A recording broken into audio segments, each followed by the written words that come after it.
All right, gang. So in this class, we're going to cover open interest and volume. This is going to be an easy one, okay? So unlike stocks, volume and options work a little different. If you look at this at the top of the options chain, you can see volume here, what it says underlying. We got 42 million shares is being traded. That's important for stock traders. In the options world, we look at the options chain, and we have volume and we have open interest, which is different from what you see on the stock side. Now, volume in the options world is not as important as it is for stock traders, as it is for the options traders.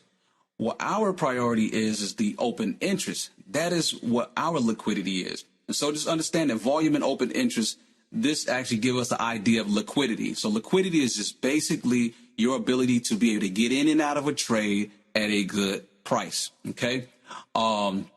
So when we take a look at the volume, basically what the volume is just basically the amount of contracts that traded that day.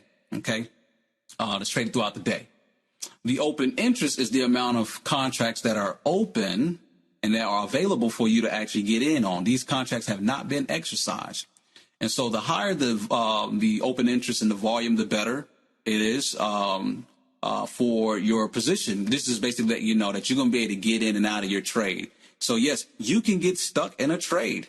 It's not the worst thing that can happen to you, but it's not a good feeling. And you don't want to get stuck in a trade. You eventually get out, but not at a price that you want to.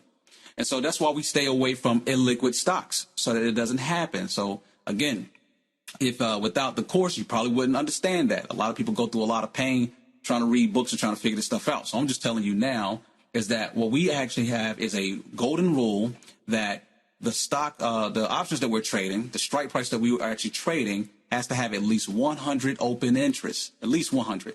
If it does not have 100 open interests, we do not take the trade. It doesn't matter how good the stock looks. Doesn't matter how great the setup looks.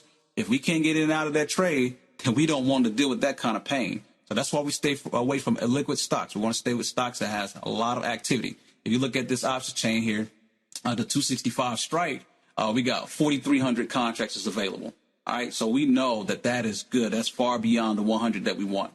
And so typically when we look at a different, stock, we can quickly look at this and tell if it's a liquid stock or a liquid stock. So what I do is take a look at an illiquid stock, which would be GWW. And if you take a look at the open interest, what do you see? You see how you can quickly see it's got 1, 6, 1, 2. At the 270 strike, we got 2 open interests, we got 1 volume. So the problem with this is, say if you get into this contract and then the stock moves and you make a lot of money, but you try to go to cash out, it's going to be hard for you to cash out. You put in your order and it's probably not going to get filled because there's not enough people that's there. What if they're out on lunch or what have you, or anything like that, right? You're probably not going to get out, at the price that you're seeing, and then you're going to go through a lot more pain. So we try to stay away from stocks that are liquid. Easy way to tell the liquidity is the volume and the open interest, but more importantly is the open interest. So the open interest, we will not touch that, okay? So that's our volume and our open interest lesson here. I hope you guys find value in that. Catch you in the next class. Peace.